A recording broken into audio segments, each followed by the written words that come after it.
কিভাবে রোমানিয়ায় আর নাগরিকত্ব পাওয়া যাবে ভাবছেন? পার্মানেন্ট রেসিডেন্ট পাওয়ার জন্য যেসব বিষয়বস্তু আপনার মানতে বা থাকতে হবে। 1 নাম্বার, আপনাকে লিগ্যালভাবে রোমানিয়াতে প্রবেশ করতে হবে। 2, কমপক্ষে 5 বছরের 5টা রেসিডেন্স পারমিট ধারাবাহিকভাবে থাকতে হবে, অর্থাৎ একটার সাথে আরেকটা জোশযোগ্য থাকতে হবে, কোনো বছর গ্যাপ গেলে হবে না, বা একটার সাথে আরেকটা যোগসূত্র না থাকলেও হবে না। 3, 5 বছরের মধ্যে 1 দ্বারা 6 মাস রোমানিয়ার বাইরে অবস্থান করলে আপনি আর পাবার অযোগ্য হয়ে যাবেন।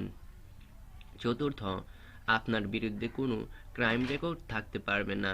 5, হেলথ ইন্স্যুরেন্স থাকতে হবে।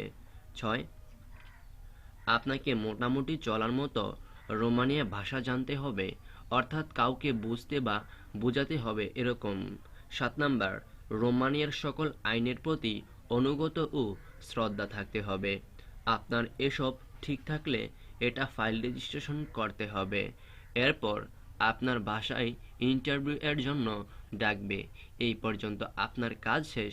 Romania immigration office file registration দিন থেকে 6 মাস সময় নিতে থাকে। এছাড়াও রোমানিয়ার ইমিগ্রেশন অফিস ফাইল রেজিস্ট্রেশনের দিন থেকে 6 মাস সময় নিয়ে থাকে। তারা যদি মনে করে আপনার সব কিছু ঠিক আছে, তাহলে আপনাকে 5 বছরের একটা পার্মানেন্ট রেসিডেন্ট কার্ড দিবে। তো বন্ধুরা, আশা করছি খবরটি আপনারা বুঝতে পেরেছেন। যদি নিশ্চয়ই আপনারা এখানে জানতে পেরেছেন, অবশ্যই পরবর্তী খবরগুলো আমাদের কাছ থেকে জানতে হলে সাবস্ক্রাইব করে আমাদের সাথেই থাকুন। সকলকে অসংখ্য ধন্যবাদ।